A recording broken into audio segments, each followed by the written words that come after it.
सपने दूर है लेकिन हार मानने का नहीं। मेरे अंदर की आग मुझे आगे बढ़ाती है। मैं अपनी तकदीर बनाने वाली योद्धा हूँ। अंतहीन चुनौतियों में और मजबूत होना सीखा।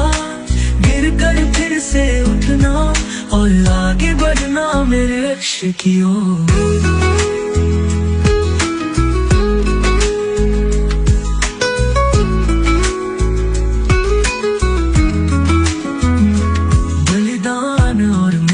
से आज का दिन बना, पिता का सपना अब मेरा सपना बन गया।